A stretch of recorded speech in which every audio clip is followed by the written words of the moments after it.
Oil පිච්චෙනවා හෝ අඩු වෙනවා නම් අන්න ඒක අපි හරියටම පිටින් බලාගන්නේ කොහොමද කියන එක සහ එන්ජින් එකේ ඔයිල් පිච්චෙන්න සහ අඩු වෙන්න බලපාන ප්‍රධානම හේතු ටික ගැන ඉස්සෙල්ලාම මම ඔයගොල්ලන්ට කියලා දීලා ඉන්නම්. ඔයාලගේ වාහනේ එන්ජින් එකේ ඔයිල් පිච්චෙනවා නම් අන්න ඒක අපි හරියටම පිටින් බලාගන්නේ කොහොමද කියලා. අපිට මේක පැහැදිලිවම ඇසින් බලාගන්න පුළුවන් එක ක්‍රමයක් තමයි ඔයාලගේ වාහනේ ස්ටාර්ට් කරාට පස්සේ මෙන්න මේ සයිලන්සර් එකෙන් මෙන්න මේ පෙන්වන විදියට සුදු පාටට දුමක් යන එක. සමහරක් බයික් වල සුදු පාටට දුමක් නැතුව නිල් පාටට හුරු දුමක් යනවා වෙන්නත් පුළුවන්. මෙන්න මේ විදියට ඔයාලගේ වාහනේ ස්ටාර්ට් කරාට පස්සේ සයිලන්සර් එකෙන් දුම යනවා නම් අනිවාර්යෙන්ම ඔයාලගේ වාහනේ එන්ජින් එකේ ඔයිල් බර්න් එකක් සිද්ධ වෙනවා. එහෙම නැත්නම් ඔයිල් පිච්චීමක් සිද්ධ වෙනවා. මෙන්න මේ ක්‍රමය හරහා අපිට පුළුවන්කම තියෙනවා වාහනේ එන්ජින් එකේ ඔයිල් පිච්චෙනවද නැද්ද කියලා හරියටම බලාගන්න. ඒ වගේම තමයි වාහනේ තියෙන සයිලන්සර් එකනොත් අපිට මේක හරියටම බලාගන්න පුළුවන්කම තියෙනවා. ඒක බලාගන්න මෙන්න මෙහෙමයි. මෙන්න මේ විදිහට වාහනේ සයිලන්සර් එක ඇතුළ අල්ලලා බැලුවට පස්සේ ඔයිල් ගතිය තියෙනවා නම් එහෙම නැත්නම් සයිලන්සර් එක ඇතුලේ ඔයිල් තියෙනවා නම් අනිවාර්යෙන්ම ඔයාලගේ වාහනේ එන්ජින් එකේ ඔයිල් බර්න් එකක් සිද්ධ වෙනවා. එහෙම නැත්නම් වාහනේ ඔයිල් පිච්චීමක් සිද්ධ වෙනවා. ඔයාලා හැමෝටම මම දැන් කියලා දෙන්නම්. ඔයාලගේ වාහනේත් එන්ජින් එකේ ඔයිල් පිච්චෙනවා හෝ අඩු වෙනවා නම් අන්න ඒකට බලපාන ප්‍රධානම හේතු ටික මොනවාද කියලා. පළවෙනි ප්‍රධානම හේතුව තමයි ඔයාලගේ වාහනේ එන්ජින් එකේ තියෙන බෝර් පිස්ටන් වල ආයු කාලය ඉවර වීම. එහෙම නැත්නම් බෝර් පිස්ටන් ගෙවි යාම. එහෙම නැත්නම් එන්ජින් එකේ තියෙන බෝර් පිස්ටන් කැපී තිබීම.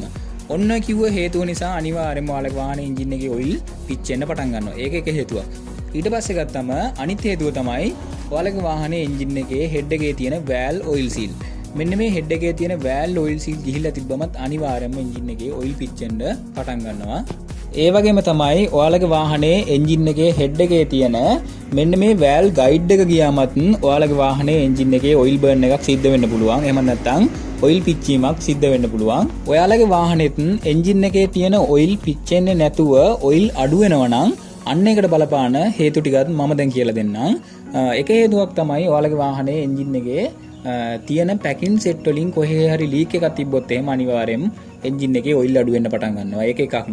ඊට පස්සේ ගත්තම එන්ජින් එකේ තියෙන ඔයිල් සීල් හානි වෙලා තිබ්බොත් එහෙම ඒ හරහත් අනිවාර්යෙන්ම ඔයාලගේ වාහනේ එන්ජින් එකේ ඔයිල් අඩු වීමක් සිද්ධ වෙන්න පුළුවන්. ඊටත් පස්සේ ගත්තම ඔයාලගේ වාහනේ එන්ජින් එකේ අනවශ්‍ය ලෙස පෙට්‍රල් අඩු කරලා තිබ්බොත් එහෙම ඒ හරහත් අනිවාර්යෙන්ම ඔයාලගේ වාහනේ එන්ජින් එකේ ඔයිල් අඩු වීමක් සිද්ධ වෙන්න පුළුවන්. මම ඒක ඔයගොල්ලන්ට පොඩ්ඩක් පැහැදිලි කරලා දෙන්නම්. ඔයාලගේ වාහනේ පෙට්‍රල් ගොඩක් අඩු කරා කියන්නේ එන්ජින් එක ඕවර්හීට් වෙනවා කියන්නේ එන්ජින් එක ටිකක් රත් වෙන්න බලනවා. එහෙම එන්ජින් එක රත් වුණා කියන්නේ ඔයාලගේ එන්ජින් එක ඇතුලේ තියෙන එන්ජින් ඔයිල් එක එන්ජින් එක ඇතුලේදීම වාෂ්ප වෙලා ඉවරලා ඒ හරහත් එන්ජින් එකේ ඔයිල් ලෙවල් එක අඩු වෙන්න පටන් ගන්නවා. ඉතින් අද කරපු වීඩියෝ එකත් ඔයාලා හැමෝටම ගොඩක් ප්‍රයෝජනවත් වුණා කියලා විශ්වාස කරනවා.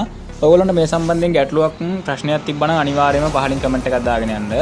ඒ වගේම තමයි විශේෂයෙන්ම කියන්න ඕනේ ඔයා තාම මගේ TikTok ප්‍රොෆයිල් එක ෆලෝ කරන්නේ නැත්නම් දැම්ම ෆලෝ කරලා තියාගන්න. ඒ වගේම තමයි තාම YouTube channel එකට සම්බන්ධ වෙලා නැත්නම් දැම්ම සම්බන්ධ වෙන්න. මම ඒකට යන විදිහත් ඔයගොල්ලන්ට කියලා දෙන්නම්. ඔයා යන්න මගේ TikTok ප්‍රොෆයිල් එකට එතනට ගියාට පස්සේ එතන පහළ තියෙනවා YouTube කියලා තැනක්.